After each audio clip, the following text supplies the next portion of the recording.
a very giving man, Randall San Antonio. That's his real name. He also worked in Hollywood. He was an account guy in Hollywood. That's his old building right there. It used to be Warren Tech. I worked for him for about 4.5 years on the phone, basically doing service contracts for electronics like this too.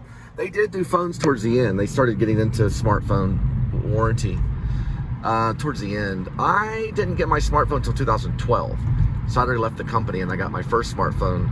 My first smartphone was actually does anybody know? Everybody knows this and they know me. What was my first smartphone? Not my first cell phone. My first cell phone, I believe, was a Nokia. But that's everybody's first cell phone. But what was my first smartphone? It was an Android. That is correct. It was Motorola. That is correct. It was a slider. I think they call it a slider. Somewhat correct. It was a slider with a keyboard. It has a different name. We'll have to look it up later. And it was a Merge. What did Gary Oldman sell on television in a commercial? What did Gary Oldman sell? It was a Motorola One. It was a Motorola One, and he sold the camera on it. Meaning he sold the aspects and dimensions of how the camera worked in the phone. And he showed a little laser light on it. That was a commercial done by Gary Oldman. It was a Motorola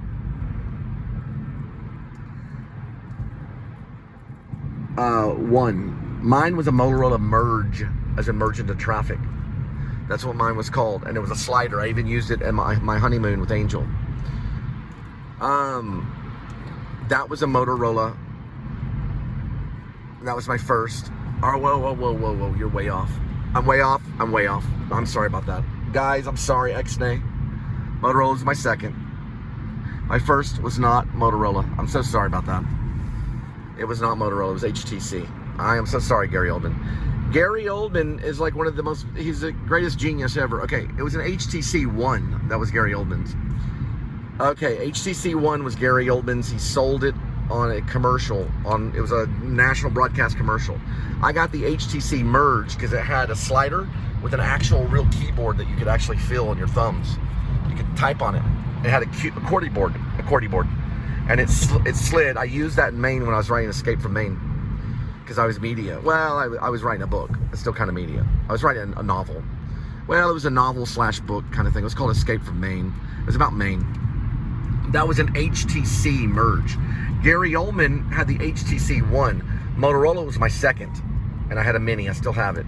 I still have the HTC Merge. I still have it. The only phone that I own that doesn't work or turn on is a Samsung 8. And that's the one where I got my, there was an umbilical cord cutting on it of I believe my third child, my daughter Gwendolyn Hope. You can see me cutting the umbilical cord on that one. She's a smart one. That is the that was the Samsung 8.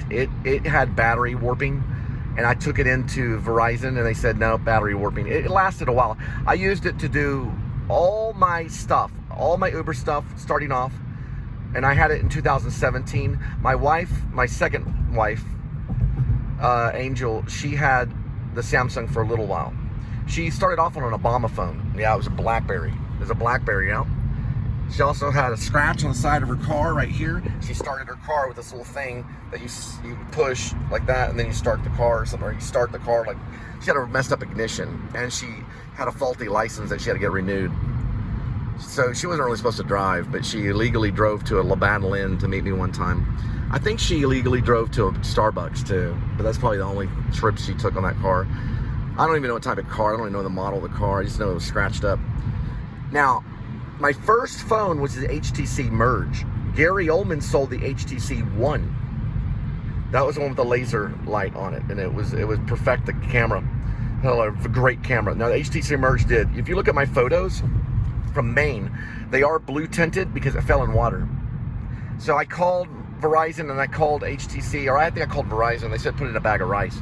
Put it in a bag of rice and it worked. I was able to use the camera, but it was all blue. It's like a blue tint. It's called my blue period. I wrote Escape from Maine. I was writing a book at that time. It was a slider. Slid out and had an actual physical keyboard.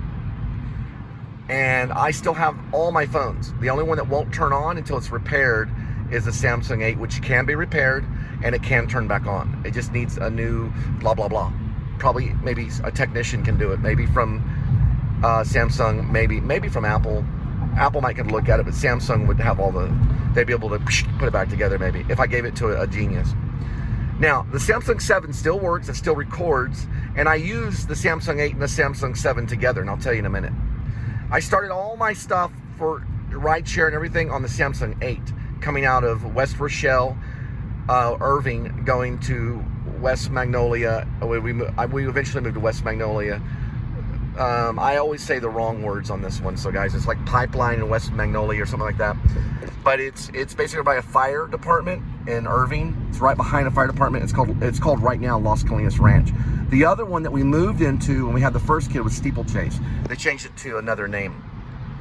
It has another kind of weird name, Asher or something weird. But it was Steeplechase Apartments, and they changed the name. But Colinas Ranch is still there. That's where I did all my readings, my play readings of my original plays that I wrote with my own hands.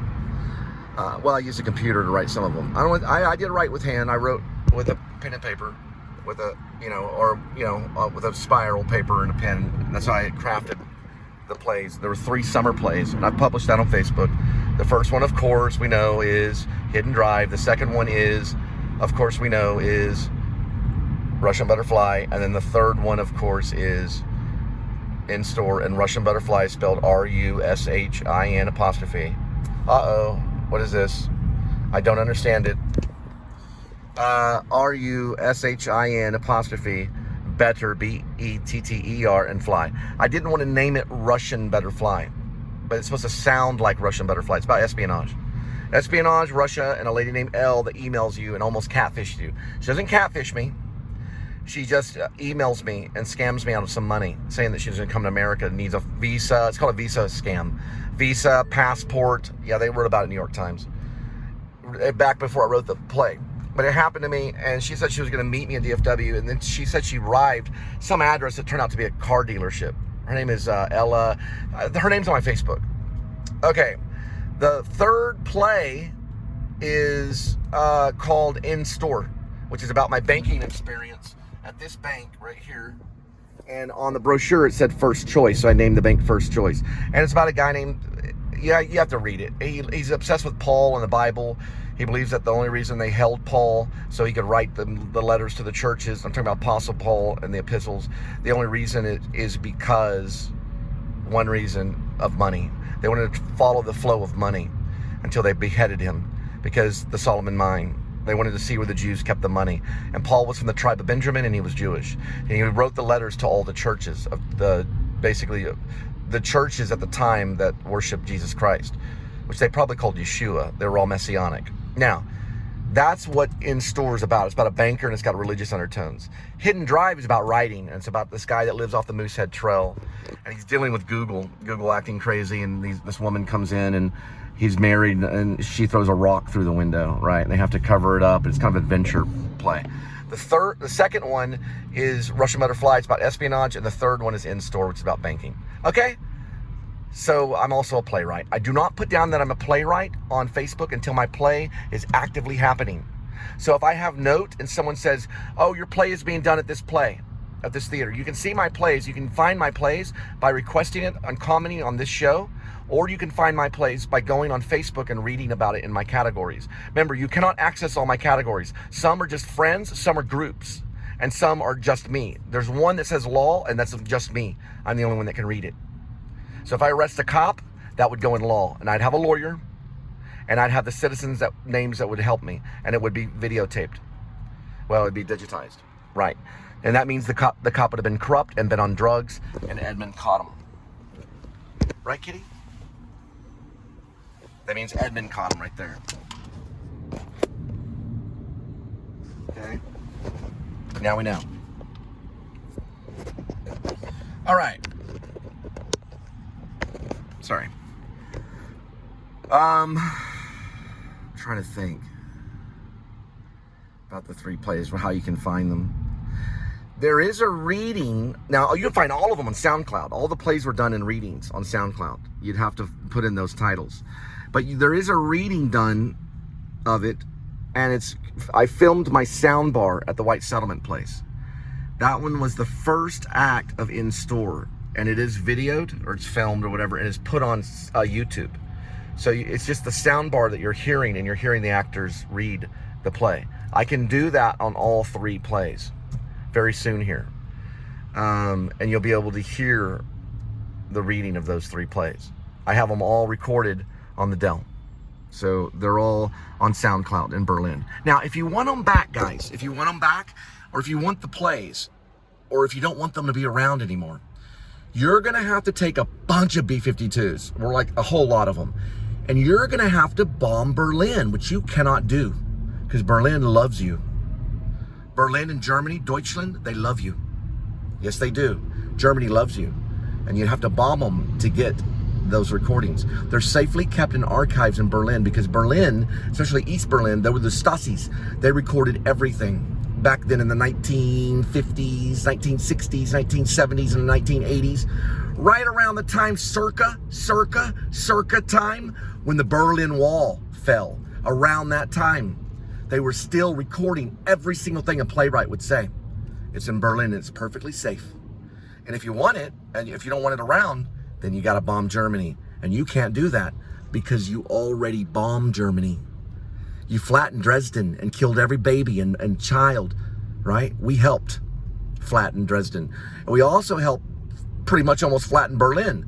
So that'll never happen again. That play, and all 3 of those plays are kept nice and warm. Guess what? Is Quentin Tarantino's movies kept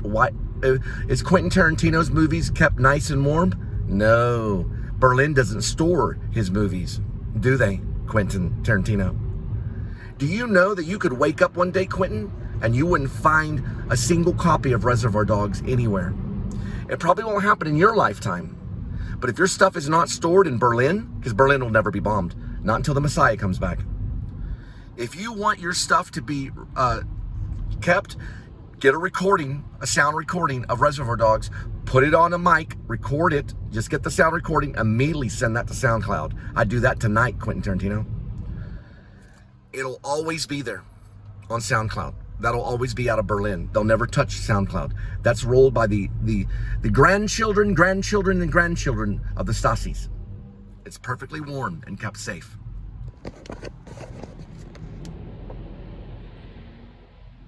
Now, as soon as SoundCloud goes visual, which they won't, they'll just go sound. But listen, Quentin, you would get all the dialogue recorded, and you could just do it with the press of a button. Just take your phone, take a Bluetooth, put on Reservoir Dogs, record it on your phone, send it up to SoundCloud. Perfectly safe for all of time. And they'll want to hunt out that movie when hundreds of years from now. Put down Reservoir Dogs by Quentin Tarantino, written by Quentin Tarantino. Take it as a reading. Take it as a reading by Harvey Keitel and all of that. Because I can promise you in the future, it's going to be hard to get a copy of any of your movies. It's going to be hard. Put it on SoundCloud and let it ride on SoundCloud. Unless you don't want them to be there anymore. Because those are great movies. Especially Reservoir Dogs. That's what I suggest. Just do Reservoir Dogs. Okay, just keep it there. It's Brotherhood. You use the name Christian names. Keep it there. It'll get to Berlin. I know you're Protestant. Now, take it and let it ride in SoundCloud. That goes for all writers. If you can, get some actors, hire them, get a microphone. I don't know, get a Zoom microphone, get one of these, and send it onto SoundCloud. You can use an Apple mic. You can use this thing, and just send it onto SoundCloud. That way, it's kept nice and warm in a storage archive in Berlin. Mark Zuckerberg can't touch it. Apple can't touch it because they physicalize those recordings, just like they would do with microfiche if they had microfiche. The Stasis know better than Apple. When it comes to sound recordings, they know how to store all of it. It's safely kept in Berlin. Drupal, boom, they got Drupal. Drupal's gone. That's where 3 of my albums were on and a bunch of my solo stuff, because I'm also a musician. So listen, watch The Secret Lives of Others. Watch it! I can make an arrest. All right. The Secret Lives of Others. Watch The Secret Lives of Others. It's a great movie. I highly recommend it. Quentin Tarantino watched The Secret Lives of Others. It's about the Stasis in East Berlin. Sie sprechen Deutsch nicht so gut.